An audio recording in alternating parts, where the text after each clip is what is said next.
Hello and welcome to the PFFUI Podcast. On this month's show, President Tony Murray and Vice President Mike Whitehead provide the final update of the 2023 Indiana General Assembly.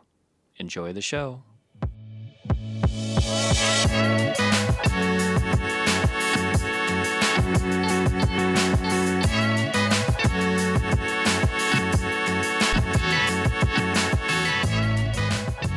Welcome to the April edition of the PFFUI Podcast. My name is Eric Schoib, and I'm joined today by President Tony Murray and Vice President Mike Whitehead.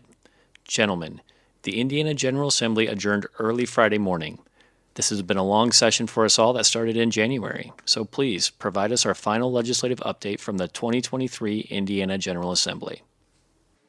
Well, hello, Eric. It's good to be back. I think we started with our first episode talking about our opening salvo to the General Assembly back in January. So, yeah, we are finished, or as they say, Mike, sine die. And I think overall we had a good session. Mike's going to get us started with a rundown of the list of things that we worked on this session. And we had some twists and turns, I think, throughout the course. Yeah, thanks, Eric, for having us on here. And yes, it was quite a ride. I'm glad the session's over with. It's been a long 4 months, and it's taken all kinds of twists and turns, but I think we did very well at the end there. I would agree with you. I think that we started out with a mission of priority bills that I think we shared with members, some of which we've been working on for a few years, and really ended up with I think, a successful session. Yes, and start out with the budget bill. This was a long session. Every 2 years they have a long session, and that's when they deal with the biannual budget. It's about a $46 billion budget that the state comes up with to work on for the next 2 years. And in that, House Bill 1001, the governor had an initiative that he wanted to fund regional training around the state, build some new ones, and add to some existing ones. And I'm glad to say that money stayed in the budget. Yeah, that was very important for us, and I know that we've got a lot of members across the state who are really interested in seeing some of those dollars come their way to help improve their existing facilities, or to I think cut out some of the gap in terms of the distance between their travel to existing training facilities. So we'll see how that goes. I know that's going to be a process that's going to be managed through the Department of Homeland Security, and I think Mike, you and I hopefully will have a seat at the table for that discussion. Yes, too. hopefully we'll have some input on that.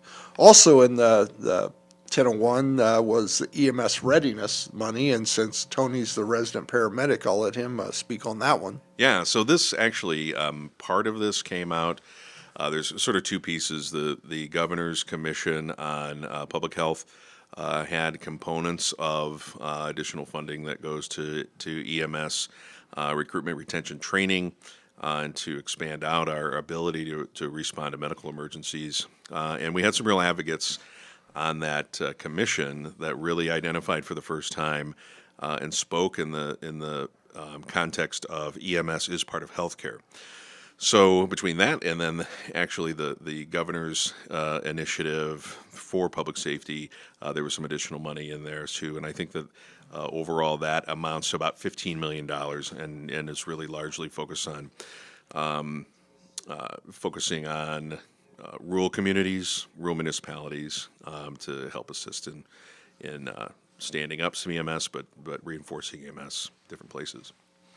And then finally in the budget bill, we've been working on PFAS testing in firefighters' blood with Representative Bauer for 3 years now, and we finally got the bill passed. It was House Bill 1219, and this is one that took a lot of different turns as it was going through the process. When it made it out of the House, fine, unanimous, went to the Senate, went to Senate committee, and then got sent to appropriations. In appropriations, they took out the funding out of 1219, so made it basically a suggestion. Mm-hmm. And so when the budget came up and they were going through the budget, they put the $200,000 funding for 1219 into 1001. So that's still in there. Yeah.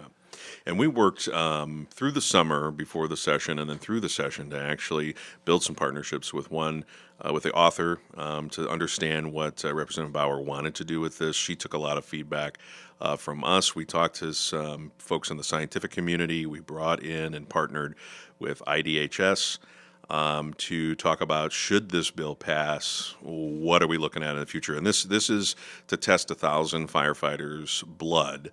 And we are utilizing, or IDH will utilize, because they're going to run it, they're going to manage it, but they're going to use a vendor out of California that is somebody that the IFF has had at conferences, been working with, that has developed a simple mail to your home kit. 2 finger sticks, drop a little bit of blood in a pipette, put it back in the box, and send it off to the company, and then they will warehouse that information and provide levels of PFAS. What we anticipate is low, medium, high, and what that means to a person in terms of how they should be treating their screening to try to detect it. The higher your levels are, the more possibly in-depth screening that a firefighter would need to detect maybe some disease processes. So again, I think that we're going to have a seat at the table when we talk about how and who who can participate. It is all voluntary, and we'll have some career departments, we'll have airport fire departments, we'll have some volunteer fire departments as well. But this is just the beginning. Right. And moving on, we've got House Bill 1025. This is one of our priority bills. And what this does, it adds fire districts and fire territories to the Indiana law that handles firefighter discipline.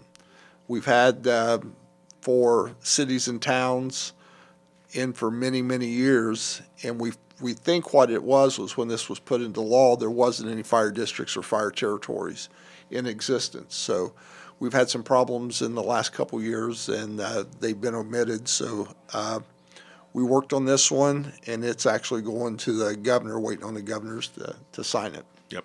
Yeah. Good bill. And this went through very fast and sort of early in the process, so through both chambers. Yes. And then House Bill 1055. This deals with residency. We've worked on residency for police and fire for the last couple years. And this here is the last and final part of it. What this does is if a city or town with a population of 7,500 or less, it was still up to the local unit. They could dictate where the police officer or firefighter lived. Now this removes that from that language from the Indiana Code. So now if you're a police officer or firefighter for a department that services 7,500 or less, you can live anywhere in the state, or actually a state that touches Indiana. Yep. It's a good law. Hopefully that'll help with some recruitment. Yes. And this one passed, and it's waiting on the governor to sign. Then we got House Bill 1173. This started out as a battery storage facility, dealing with that, working with IDHS and working with the author. We got, for the first time, we actually have NFPA law referenced in Indiana Code. This will be NFPA 855. This deals with battery storage facilities. And we also got into law that if you're a fire department that's going to be responding to one of these plants, they have to open it up for the fire department to look at it, inspect it, and they have to come up with some type of training on how to fight the fire in these facilities. And it also puts a requirement on the State Board of Firefighter Training Standards to come up with a curriculum for firefighters to train to be able to fight these fires in these facilities. Yeah, and the training and information that comes annually has to be funded by that facility and whoever owns and maintains that facility. This is something that NIOSH has made a really big push for awareness in the firefighter community. Because there's a lot of unknowns. We don't have a lot of information. This is kind of one of those hazards that we respond to that, I kind of think about like when the first electric vehicles came out, we just, we had to learn how to adapt and address those things to mitigate the incident, but also to protect ourselves from. And we're talking about a lot of energy storage that's put back into that's what these places are used for, is to store energy and then put back into the electrical distribution system when at high energy usage time. So it's a lot of energy coming at one time. So I think this is a really good bill for us, for our members. Absolutely. Yeah. House Bill 1207 deals with 911 fees. Currently in law, landlines, cell phones, disposable phones, they all pay a monthly fee. It goes to the state 911 board, and that gets distributed around the state to counties. It usually goes to pay for your dispatch centers. It's been capped. This bill here will allow the state 911 board to increase those fees, which would in turn open up additional revenue coming into your counties to pay for your dispatch centers. Keep the flow going, and that helps offset the costs of municipalities too, fire departments as well. Yeah. Yes, absolutely. And this one passed, waiting on the governor to sign it. And then we have House Bill 1321, mental health training for firefighters. We're seeing more and more firefighters with mental health. Suicides among the fire service is on the rise, and this will develop mental health training and mandate annual training for firefighters. Yeah, good bill, and really a pleasure to work with freshman state rep Victoria Garcia Wilburn, who authored this bill and was successful in getting across the line. And originally was just law enforcement, but we approached the author and said, I think that if she would consider this, we'd like to include fire and EMS as well, and which was included in part of the bill. Yes, and this one passed, and it's waiting on the governor to sign it. And then we got House Bill 1341. This is another PFAS bill. Our turnout gear has got PFAS in it. There's really no manufacturer that makes the garment that's PFAS free. So what this does is any new gear that's purchased after June 30th, 2024 must have a permanent label in the gear that either says this gear contains PFAS or it's PFAS free. The reasoning behind this, twofold. One, put pressure on the garment manufacturers to try to come up with an alternate gear that's going to be PFAS free.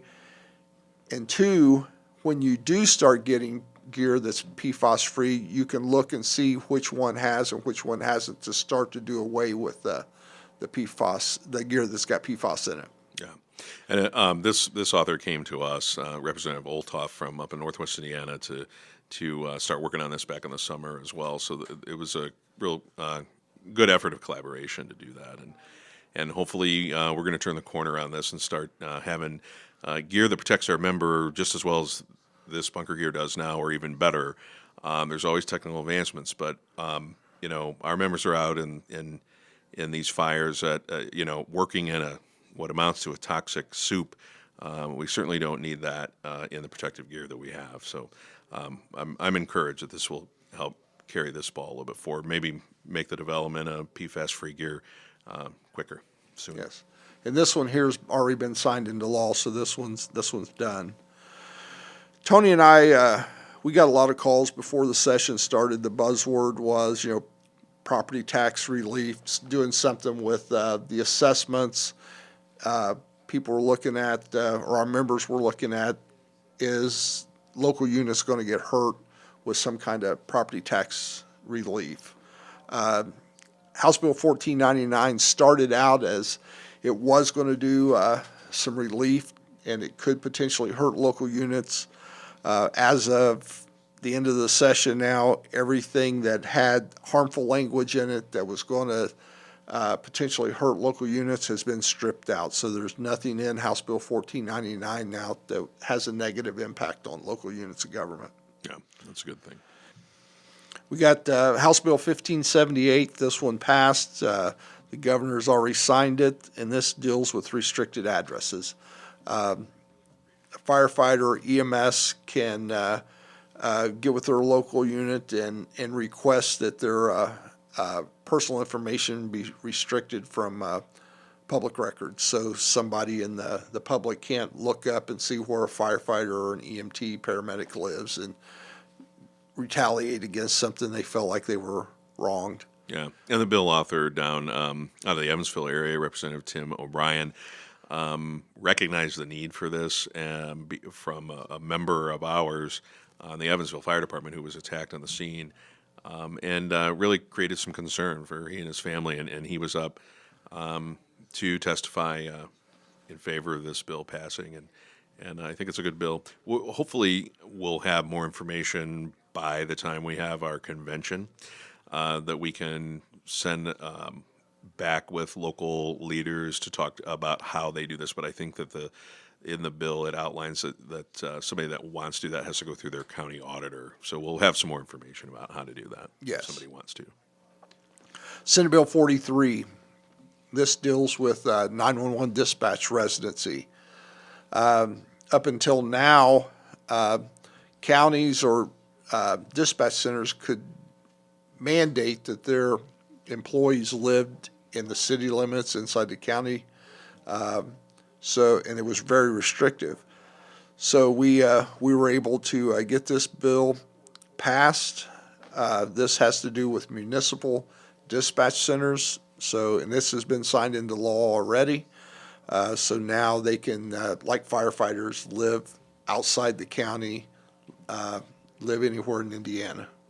So this was a very good bill and we have some members that are just strictly 911 dispatchers.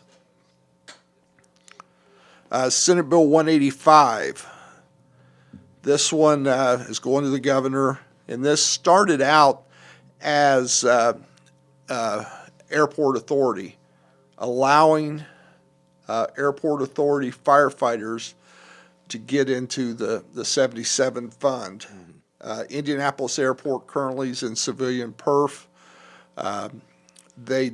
Civilian perf doesn't have a disability, a death benefit like we have in the 77 fund. So this simply says that if the airport authority wants, which they wanted to get into the 77 fund, they can.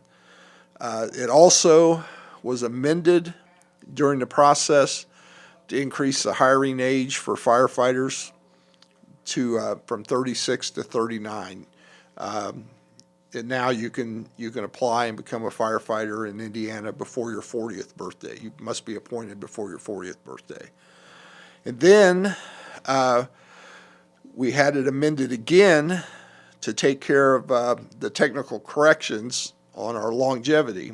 We passed the longevity increase from 20 to 25 years a couple years ago, and we've caught that when the bill was passed, it said up to 25 years. However, when it got printed into law, it said less than 25 years. And this was caught by one of our locals when they were in contract negotiations. The city, for the attorney, said we can't give you 25 years longevity because what the law says. So we were able to go in and correct this. It was amended to take effect immediately when the governor signs it. So this is on his desk waiting for him to sign, which we expect this to happen in the next day or two. Yeah, and we'll send that information out and communicate that when it happens, because I know that this could affect some hiring processes or potential candidates that are waiting on a list that may have exceeded their 36th birthday. And then that leaves us with our last two priority bills. These were number one and number two, or number one and number one that we started the session with. House Bill 1549 did two things. It increased the cap on our COLA. In the 77 fund, the retirees have an automatic COLA. We're one of only of the 7 pension systems that Emperor's oversees, only 2 has an automatic COLA. It's us and the judges. Mm-hmm. We're capped at 3%. It's tied to the CPI. Historically, that's never been a problem. We've averaged 1.8% since the inception of the 77 fund, except last year. Last year, the CPI, I believe, was 8.5%. Our retirees got a 3%. So what we did, we started working on this last summer. We took it to PMOC. PMOC looked at it, talked about it. Emperor's done a study on it, come up with a cost on what it would do. We didn't want to hurt the fund, and we didn't want to put a burden on the employers. So Emperor said it would take a one-time injection into the fund of about $94 million to do this. PMOC didn't vote on it. They, like I said, they discussed it.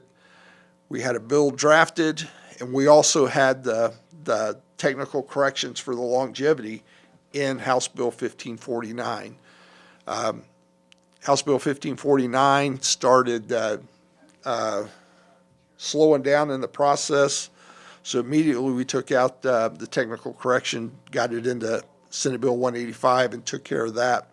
And it ended up not getting a hearing, Right. the actual bill, which we anticipated might be the case. Right, and the reason the committee chairman didn't hear it was because technically PMOC didn't vote it out. It's an unwritten rule that any pension bill that has a monetary value on it has to be voted out of PMOC. So we didn't give up on it. We had the chairman of the committee, the author, on board with it, and our mission was to get it into the budget bill, put it in there.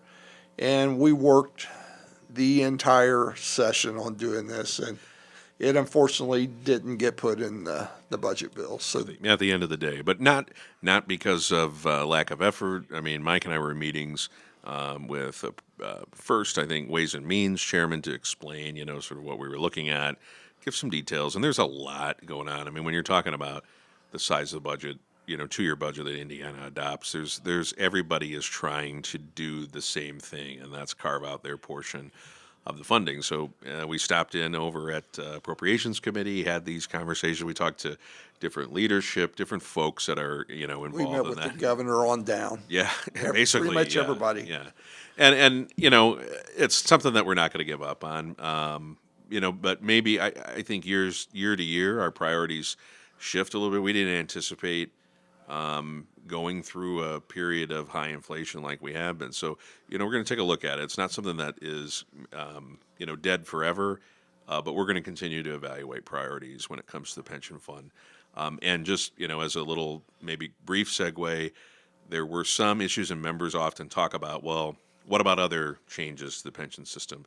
There's going to be a variety of thoughts and ideas that have been referred to Pension Management Oversight Committee for the summer study, which that'll be a separate edition of the podcast that we can talk about when we know those and understand those a little bit better. So we're looking at and starting to discuss some changes to the pension system. I think, Mike, you would agree that, our pension system, or retirement disability, is constantly evolving, and we're right there sort of going along with it to examine these things and then see what works, what doesn't, costs associated with it, that sort of thing. So there'll be more to come on maybe some pension issues later in the summer, and it's usually late in the summer, but we'll start working on this actually maybe in a couple weeks. Right. And we've been in talks with the FOP because the FOP is in the same pension that we are. So what we do, the FOP is we got to bring them along. So we've been working with them on our goals for going forward on what we want to do with our pension. Yeah.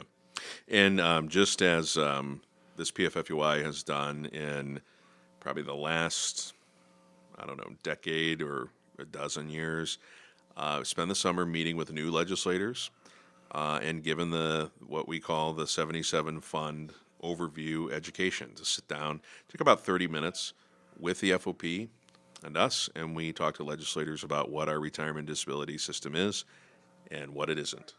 And that's been a very useful educational opportunity, meeting in the legislator's district when they're not in session, so things aren't as busy, and we get a good understanding. And our retirement system has not been under attack, and I think that that's attributed to the investments in several ways. But this way, sitting down with a cup of coffee with somebody for 30 minutes and educating them on, what this is, has gone a long way. So that will start at the end of June as well. So we've got our list who we need to talk to. Yes, well said. All right, and then ended on a good note, House Bill 1016. This was our mandatory merit system. In law, it says if you want a merit system for police or fire, the majority of the police officers or firefighters have to take a vote, and if they vote affirmative, then the legislative branch has to take a vote, and if they vote affirmative, you start the merit system. The problem in the past has been the police or the fire will take a vote, and the legislative branch normally votes it down. So what we wanted to do was reverse the process that said you will have a merit system after a certain date unless both the legislative branch and the firefighters vote to not have one. And that's the way the bill started. And this is the one that took all kinds of turns through the process. Lots of twists and turns. We started it in the House, went through the House fine, passed out of the House, unanimous, 98-0, goes to the Senate, and then this is where it started getting strange. So, Tony, you want to? Sure, yeah. So when it got over to the Senate, and it was, the other interesting thing, and we really worked through the summer to get to this point where we had agreement and support from the Indiana Fire Chiefs Association. We did this as partners. So the Fire Chiefs Association, the Indiana FOP, the Indiana Association of Chiefs of Police, and us. And we were all together and in agreement that this is the best thing. It amounts to merit systems are the gold standard. They work best, for fire departments and police departments, and have since the inception of the model merit system in the early 80s. So we've had a lot of merit systems created under the model merit statute over the years since the early 80s. And we sort of thought, they're working so well, and this is the gold standard. It's time to sort of professionalize our profession and increase it. So back to the Senate. In the Senate, we started to experience some opposition to the bill. To some, there are other lobbyists there who have clients that represent, their interests. So we started to get a little bit of pushback. We had some discussions, kept some dialogue going, presented some ideas.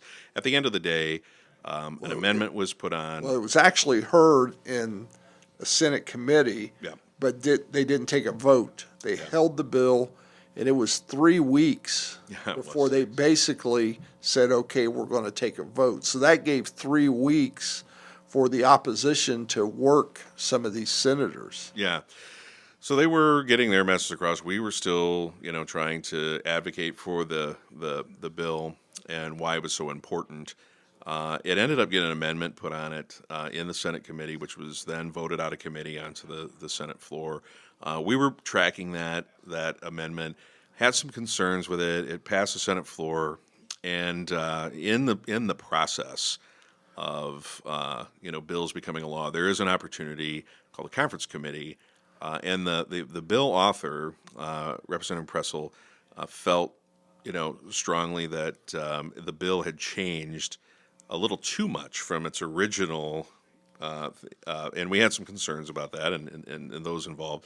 So at the end of the day, and this is where it really got wild, not only one conference committee that passed out of conference committee with some tweaks and changes. It was referred to rules in both the House and the Senate, so it passed that, the Rules Committee. Then it was put on the floor of the House, and I think got overwhelming. There was only one no vote. One no vote. And still, some opponents of the bill were continuing to work on this as it was going over to the Senate. And a very strange thing happened in the Senate when the conference committee report went to the Senate. The Senate sponsor there was some discussion in caucus, I think, and the Senate sponsor pulled the bill, withdrew it, so it wasn't available for a vote. So back to the House And author. this is something that we and a lot of people at the State House had never seen. Once it got to that point where a bill passed out of rules and goes to a floor vote, they've never seen it withdrawn. Yeah, yeah. And that's something I've never seen. Because, I mean, the point of the conference committee is, Mike, I think that trying to make it better, trying to get both sides, where there is opposition, to come together and make a bill that everybody can live with, right? So it was pulled from the Senate, withdrawn from the Senate floor so it couldn't be considered any further. So the bill author came back and said, hey, I want to keep this going a little bit. I think it's important. I believe strongly in this.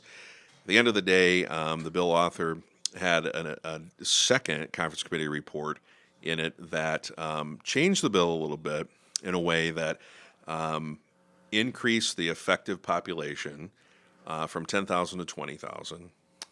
Still the same number of full-time employees is there, so 12 full-time employees this would apply to. So 12 full-time, a population served at 20,000.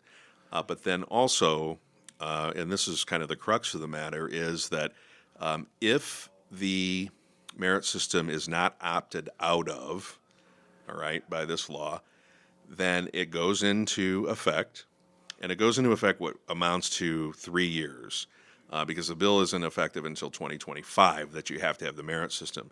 And then in January of 2029, the legislative body, like a council, or the controlling board of a district or territory, and the employee group has to take a vote to either dissolve or retain the system, the merit system. So that actually passed, but it wasn't for lack of. We had a lot of work to do because the opposition still was very strong. Very strong. Very strong in a way that in the last week of And it was only on the Senate side. It passed out of the House 3 times with only one no vote. Yeah. So it really became, in the last week of the session, became the talk of the state capitol. There were people talking about this. Like, people this was that like, what's had going no on interest with in this it bill? was now watching it just to see. Yeah, it was a lot of chatter. But, so at the end of the day, this bill passed. It's still in that stage where we're waiting for the governor's signature, which we hope to get. And this is a big step, I think, for our goal, professionalizing our profession in a lot of ways, and removing politics in hiring, promotion, and shifting that to promotion, hiring based on merit, and allows for I think, a fairer process when appealing discipline. The author made a great point in conference committee, said that he has yet to have a local unit that has adopted a merit system come to him and say, we don't like this, we want to undo it. Nobody has come to the State House and said that. Yeah. Once you adopt it, they like it. Yeah. So this gives a little bit of a pause to implement it, gives 2 or 3, 4 years to look at it and then make a decision. Yeah. And, I think, too, Mike, you mentioned that this went through the House 3 times and consistently only had 1 no vote. The Senate was a little bit different. That vote, we had to have a lot of conversations, really, with 50 senators on 2 occasions. Yes. In very short order, to hear, our side and ask for their support in passing this, because at the end of the day, we knew we needed 26 votes in order for this to even make its way to the governor. At the end of the day, I think that the vote ended up being 32-18. Yeah, 32-18. So, that's how the sausage is made. And this by far, it wouldn't even have got to a vote if it wasn't because of the relationships that we've built with those legislators over there. Yeah. So I guess for the new president, me, my first session in this position, started out as a great honeymoon. It was very tropical and wonderful in the first half of the session. But then, we really earned our, Mike, as I told Mike several times coming out of the State House, we're on overtime. We're on overtime. We're tired. But at the end of the day, I think, that's a wrap, and that was a really good session. But here's the thing that I think everybody needs to understand is a lot of this is starting points. And once you get something started into law, you make some tweaks, you build on it, you change it. And you go back and fine-tune things from time to time. That's what we're there for. That's what we're doing there. And all in all, we had a great session. Yeah. I couldn't be I could be more happy. Of course, I could be more happy. Now, the other thing I do want to say about the merit system is we really have to provide some information to our members, and we're going to do that at our fall workshop coming up in September. Yes. About how to implement the system. Well, Mike, Tony, and Tom, who is not here today, but thank you for all of your hard work these past few months and the months leading up to the session. You guys are constantly working, and I know how hard that you guys have worked these past months and working the phones, working the pavement, going to all corners of the state of Indiana to ensure that our members are well represented here in the state capitol. So thank you guys very much. Thank you, Eric. Thank you, Eric. All right, appreciate the opportunity to have this conversation. Hopefully this provides our members with a lot of good information. This week was FDIC, and we had a great time seeing a bunch of people, good friends from all over, really, the world. FDIC is a huge event for Indianapolis and for our members around the country. And Indianapolis did a great job. Local 416 did a great job, and as always, threw a really big party at the end of the week. Yes, hats off to 416 for everything they've done. Good seeing firefighters around the world here. All right, guys. Well, thank you all very much for joining us. Tony, Mike, thank you guys, and we will see you guys next month. Thanks, Eric. Thanks, Eric. Thank you for listening to the PFFUI podcast. We look forward to seeing you in Terre Haute on May 24th through May 26th for the 47th Annual State Convention of the PFFUI. Please save the date for the PFFUI Educational Seminar and Fallen Firefighters Memorial on September 7th in Indianapolis. For more information on news and upcoming events, follow us on social media or visit us at pffui.com. My name is Eric Schoib, and we will see you next month.